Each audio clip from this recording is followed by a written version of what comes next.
Whoever it was that you were in love with, it sounds more like her. Her? That's ridiculous. Do not bring me into this. Knock it off! What? Just never noticed how black your eyes were. They were replaced by my father as a method of torture. He picked a pretty set.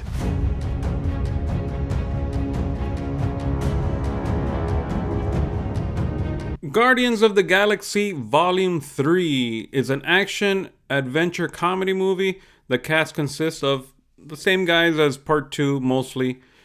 Chris Pratt, Zoe Saldana, Dave Bautista, and the other guys. It's co-directed by James Gunn, which he's done all the other Guardians of the Galaxy movies. Our beloved band of misfits are looking a bit different these days. Peter Quill is still reeling from the loss of Gamora. He must rally his team around him to defend the universe along with protecting one of their own. A mission that, if not completed successfully, could quite possibly lead to the end of the Guardians as we know them. Obviously, the attraction of this movie is how the Guardians are looking after the events of Endgame. Seeing how they go from losing Gamora and seeing how that plays out. The feeling you get when you see the trailer, it almost seems like it's if like someone's gonna die. So it makes it seem like, in particularly in this movie, the stakes are a little bit higher than the other ones. It's cool how this movie's made to be all about family, how these guys have come from completely all different backgrounds, and how they've basically grown to love each other, even though half the time they're basically arguing with each other, but you see the love in the film. I thought all the acting in particular was great in this movie. How everyone just knows how to play off of each other. And you can tell it goes that way because they've worked with each other for so long. It's been so many years that they've been on screen together.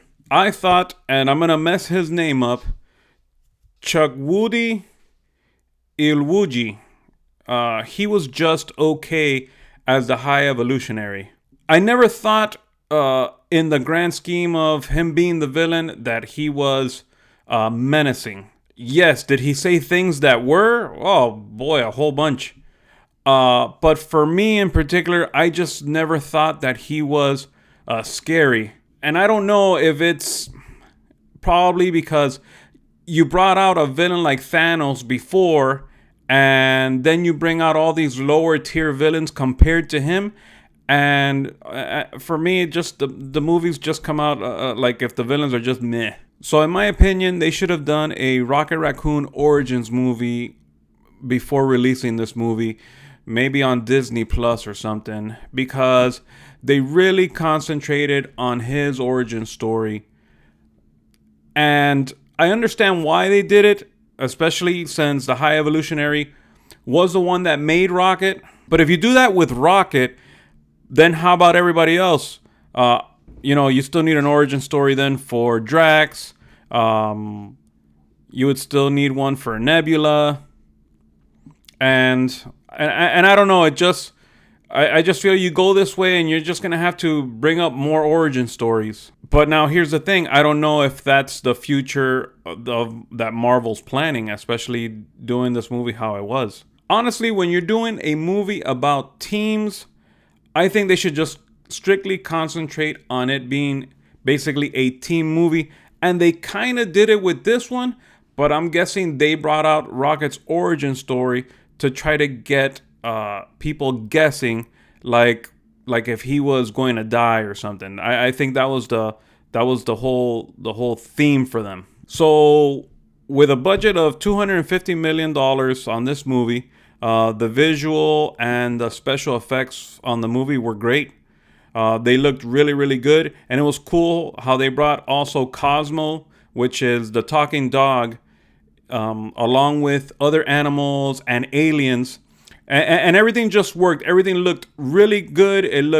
Everything looked beautiful, basically. In my opinion, I think it's a well-spent $250 million. I don't know if they're going to make it up, but I can tell you it's better than what Love and Thunder looked like. Now, going into this movie, I also thought that, like Marvel likes to do, They like to put a lot of woke things into a lot of their movies recently. Now, did they do it? Yes, they did. But honestly, it's not as bad as they did with a whole bunch of the other movies. And another thing, Marvel, Adam Warlock.